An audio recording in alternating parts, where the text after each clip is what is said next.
গরম আজকে।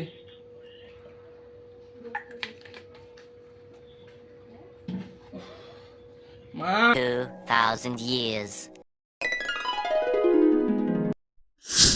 এই গরমের মধ্যে আমাকে এখানে বসিয়ে দিয়ে গেল ছেলেটা। এটা কি? Hi, hello, excuse me. কে? ও, এখনকার জল খাওয়ার নতুন অতিথি। অতিথি মানে? আমি তো এই বাড়িরই সদস্য। সে তো আমিও ছিলাম এক সময়, কিন্তু এখন আর আমার দরকার তেমন তাদের পড়ে না। আমার স্বার্থ ওদের ফুরিয়ে এসেছে। কেন? তুমি কি তোমার কাজ ঠিকঠাক করতে না? কি যে বলো।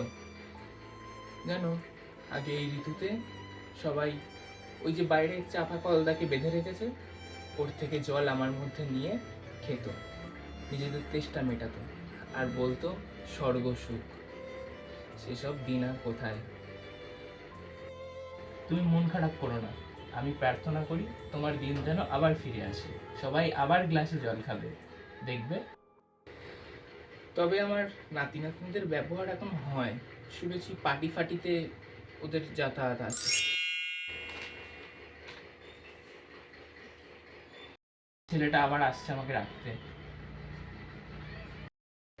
তবে একটা কথা মনে রেখো, কেউ নিজের ইচ্ছায় অকেজো হয় না। আজকাল মানুষ নিজেদের স্বার্থে অনেককে অকেজো করতে বাধ্য করে দেয়। আর হ্যাঁ, কখনো নিজের ভিতকে ভুলে যেও না, যার জন্য তুমি আজকে এখানে। তুমি ভালো থেকো। তুমি এখনো ফ্রিজে ঢোকাওনি বোতলটা?